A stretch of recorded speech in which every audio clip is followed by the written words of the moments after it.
former CIA Deputy Director Michael Morell is a CBS News senior security contributor. Good morning. Good morning. So what do we know, and what's the significance of the man who is the subject of this manhunt? Right. So he's significant for two reasons, right? If he is still at large, he's a bomb maker. He can make additional bombs, right? If he's been captured, and let's hope that's the case, then he will be able to tell authorities, if he's willing to talk, a lot of information.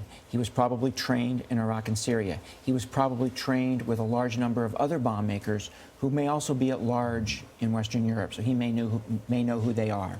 So he may be able to provide authorities an awful lot of intelligence. Here's what concerns me. Terrorists have struck a European capital 2 times in the past 4 months. They're on a roll. You said yesterday they're winning. Right. What's next? This network in Europe is very large. We're talking about 5,000 guys who went from Western Europe to Iraq and Syria to fight, right? Some of them are still there. Some of them have died on the battlefield.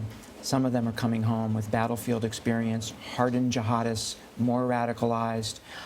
They're the threat we now face.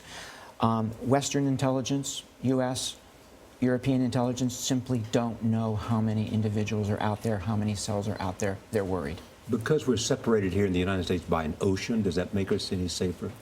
So in the last 9 to 12 months, 15 months, ISIS has built this attack capability in Western Europe. It's much more difficult for them to do that here for all sorts of reasons.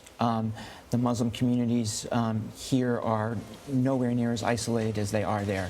It's much easier to get people there. They've had more people go fight. So it's much harder to do it here, Charlie, but it's not impossible.